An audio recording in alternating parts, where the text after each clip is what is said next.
Hi friends, അപ്പോൾ നമ്മൾ ഈ ഒരു പാർട്ട് കൊണ്ട് ഈ ഡ്രോയിങ് കംപ്ലീറ്റ് ചെയ്യാനായിട്ട് പോവുകയാണ്.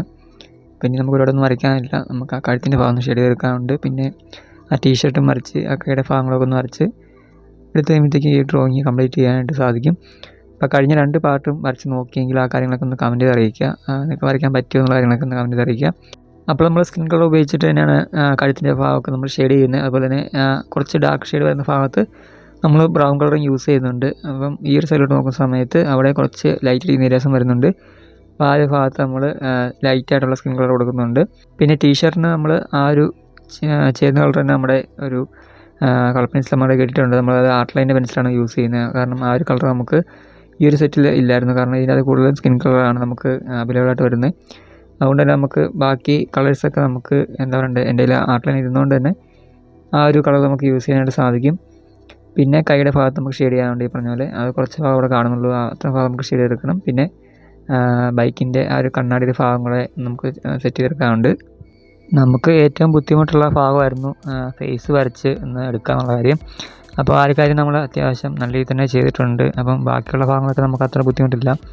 മെയിനായിട്ട് വരുന്ന ഫേസ് തന്നെയായിരുന്നു. കാരണം ഫേസിലെ ഷെയ്ഡിങ്ങൊക്കെയാണ് നമുക്ക് നല്ല രീതിയിൽ കിട്ടേണ്ടത്. കാരണം ഒരു ചിത്രത്തിന് ജീവൻ എന്ന് വെച്ച് കഴിഞ്ഞാൽ അതിൻ്റെ ഫേസും അല്ലെങ്കിൽ കണ്ണും കാര്യങ്ങളൊക്കെ വരയ്ക്കുന്ന സമയത്ത് അടിപൊളിയായിട്ട് വരച്ചാലേ മാത്രമേ നമുക്കത് കാണുന്ന സമയത്തൊരു ജീവൻ തുടിക്കുന്ന ചിത്രമായിട്ട് തോന്നത്തുള്ളൂ. അപ്പം എത്രത്തോളം നമ്മൾ ഫേസ് അടിപൊളിയായിട്ട് വരയ്ക്കാൻ പറ്റുമോ അത്രത്തോളം അടിപൊളിയായിട്ട് വരയ്ക്കാൻ ശ്രമിക്കുക.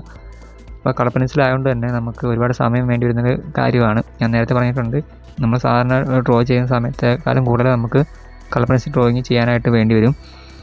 കളർ പെൻസിൽ നമുക്ക് മായ്ക്കാനായിട്ട് സാധിക്കുന്ന ഒരു കാര്യമല്ല. അതുപോലെ തന്നെ ബ്ലെൻഡ് ചെയ്യാൻ സാധിക്കത്തില്ല. ബ്ലെൻഡ് ചെയ്യണമെങ്കിൽ തന്നെ നമ്മളത് പേപ്പർ സ്റ്റമ്പ് അങ്ങനെ കാര്യങ്ങൾ ഉപയോഗിച്ച് നമുക്ക് ബ്ലെൻഡ് ചെയ്യാനായിട്ട് സാധിക്കത്തില്ല. നമ്മൾ പെൻസിൽ ഉപയോഗിച്ച് തന്നെ ആ ഒരു കളറിൻ്റെ മുകളിൽ കൂടെ ഓരോ ലെയറായിട്ട് നമ്മൾ വീണ്ടും റിപ്പീറ്റ് ചെയ്യുന്ന സമയത്താണ് അത് ബ്ലെൻഡായിട്ട് വരുന്നത്. അപ്പം ആ ഒരു കളർ മിക്സ് ചെയ്ത് വരാനുള്ള സമയം, അതുപോലെ ബാക്കി നമ്മൾ മുടി വരയ്ക്കുന്ന കാര്യമാണെങ്കിൽ പോലും നമ്മൾ ആദ്യം ഒരു ലെയർ കൊടുത്തിട്ട് അതിൻ്റെ മുകളിൽ കൂടെയാണ് ബ്ലാക്ക് പെൻസിൽ ഉപയോഗിച്ച് നമ്മൾ വരയ്ക്കുന്നത്. അപ്പോൾ അതൊക്കെ നമ്മൾ കഴിഞ്ഞ പാർട്ടിൽ പറഞ്ഞിട്ടുണ്ടായിരുന്നു. അപ്പം അങ്ങനെ ഓരോ കാര്യത്തിലും നമുക്ക് ഡിഫറെൻ്റായിട്ട് ഓരോ കാര്യങ്ങളും ഇതിനകത്ത് മാറ്റം വരുന്നുണ്ട്. എന്താ പറയേണ്ടത്, കളർ പെൻസിൽ ചെയ്യുന്ന സമയത്ത്.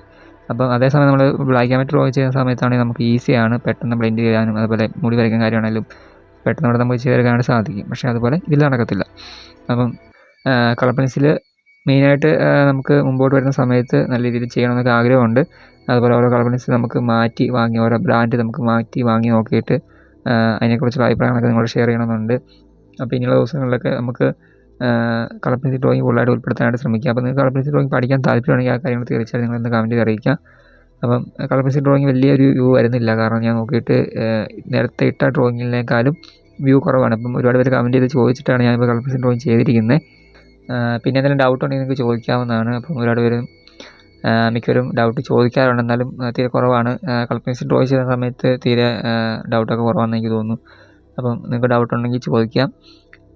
പിന്നെ മെസ്സേജ് ആയിട്ട് ചോദിക്കണമെങ്കിൽ ഈ പറഞ്ഞ ഇൻസ്റ്റാഗ്രാം ലിങ്ക് ഞാൻ ചാനലിൽ കൊടുത്തിട്ടുണ്ട്.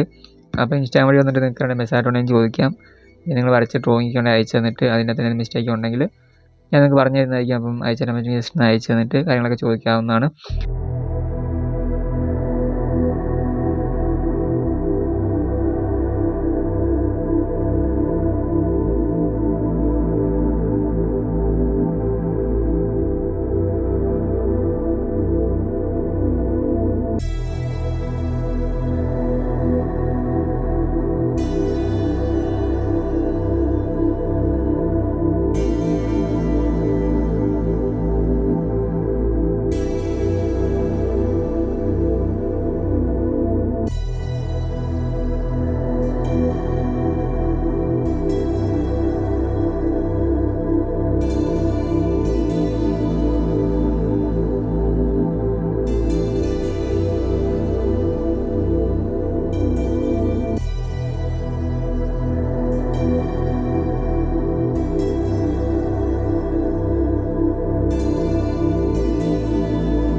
അപ്പോൾ ഈ ഡ്രോയിങ് ചെയ്ത് തുടങ്ങിയ സമയത്തും അതുപോലെ ഇത് തീരുന്ന സമയത്തും എനിക്ക് നിങ്ങൾ പറയാമെന്ന് വെച്ച് കഴിഞ്ഞാൽ, നിങ്ങൾ ഏതൊരു ചിത്രം കണ്ടാലും അത് ഫസ്റ്റ് ട്രൈ ചെയ്ത് നോക്കാനുള്ളൊരു മനസ്സ് കാണിക്കുക ആദ്യം. കാരണം പലരും ആ ഒരു ഡ്രോ കാണുന്ന സമയത്ത് അല്ലെങ്കിൽ ഒരു ചിത്രം കാണുന്ന സമയത്ത് ആ ഡ്രോയിങ് ചെയ്യാൻ പറ്റുമോ എന്നുള്ളൊരു ടെൻഷൻ, അല്ലെങ്കിൽ പറ്റില്ല എന്നുള്ളൊരു പേടി കൊണ്ട് അവർ പലരും ഉപേക്ഷിച്ചിട്ട് പോകുന്നവരാണ് കൂടുതലും. പക്ഷേ ആ സമയത്ത് നിങ്ങൾ ജസ്റ്റ് ട്രൈ ചെയ്ത് നോക്കുക. ട്രൈ ചെയ്ത് നോക്കിയിട്ട് നിങ്ങൾക്ക് പറ്റില്ലെങ്കിൽ പൊക്കോട്ടെ എന്ന രീതിയിൽ നിങ്ങൾ വരയ്ക്കാതിരുന്നാൽ മതി. കാരണം ഞാൻ പറഞ്ഞ പോലെ തന്നെ ഒരു പരീക്ഷണാടിസ്ഥാനത്തിൽ നിങ്ങൾ ചെയ്യുക. ചിലപ്പോൾ നമുക്ക് നല്ല രീതിയിൽ വരയ്ക്കാൻ പറ്റിയെങ്കിലോ, അപ്പോൾ ആ രീതിയിൽ നിങ്ങൾ കണ്ടിട്ട് മാത്രം വരയ്ക്കാനായിട്ട് ഇരിക്കുക.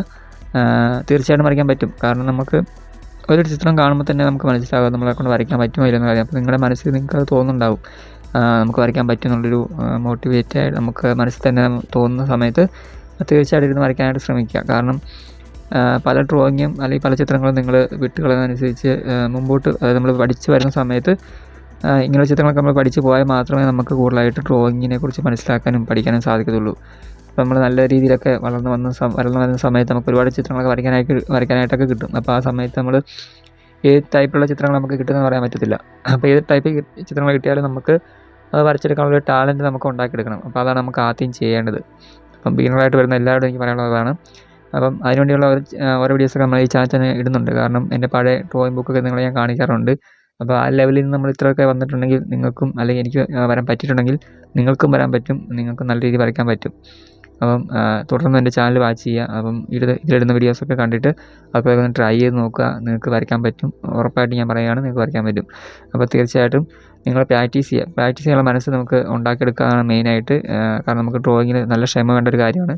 അത് ഞാൻ പറയാറുണ്ട്. ഇപ്പോൾ നിങ്ങൾക്ക് ഡ്രോയിങ് പഠിക്കാൻ താല്പര്യമുണ്ടെങ്കിൽ തീർച്ചയായും ഒരു ദിവസം ഒരു മണിക്കൂർ അല്ലെങ്കിൽ 2 മണിക്കൂർ നിങ്ങൾ അതിന് വേണ്ടി മാറ്റി വെച്ചിട്ട് ആ സമയത്ത് വരയ്ക്കാനായിട്ട് ശ്രമിക്കുക. ഒരു ഫോട്ടോ കിട്ടിക്കഴിഞ്ഞാൽ അത് ഒരു ദിവസം കൊണ്ട് നിങ്ങൾ വരച്ച് തീർക്കണമെന്ന് ഞാൻ പറയുന്നില്ല. ഒരു 3 ദിവസമോ 4 ദിവസം എടുത്തിട്ട് നിങ്ങളൊരു ഡ്രോയിങ് കംപ്ലീറ്റ് ചെയ്താൽ മതി. ഒരു ദിവസം ഒരു മണിക്കൂർ വെച്ച് വരച്ചാൽ മതി. അപ്പോൾ അങ്ങനെ ഓരോ ദിവസം 1 മണിക്കൂർ വെച്ച് വരച്ച് കഴിയുമ്പോഴത്തേക്കും ഒരു 4 ദിവസം കൊണ്ട് അല്ലെങ്കിൽ 3 ദിവസം കൊണ്ട് നിങ്ങൾക്ക് ആ ഡ്രോയിങ് കംപ്ലീറ്റ് ചെയ്യാനായിട്ട് സാധിക്കും. അപ്പോൾ വരയ്ക്കുന്ന ഓരോ സമയത്തും നല്ല അടിപൊളിയായിട്ട് തന്നെ വരയ്ക്കാൻ ശ്രമിക്കുക. കാരണം ഷെയ്ഡിങ് ആയിക്കോട്ടെ, ഓരോ കാര്യം ആയിക്കോട്ടെ, നിങ്ങളത് സമയത്ത് തന്നെ ചെയ്യുക.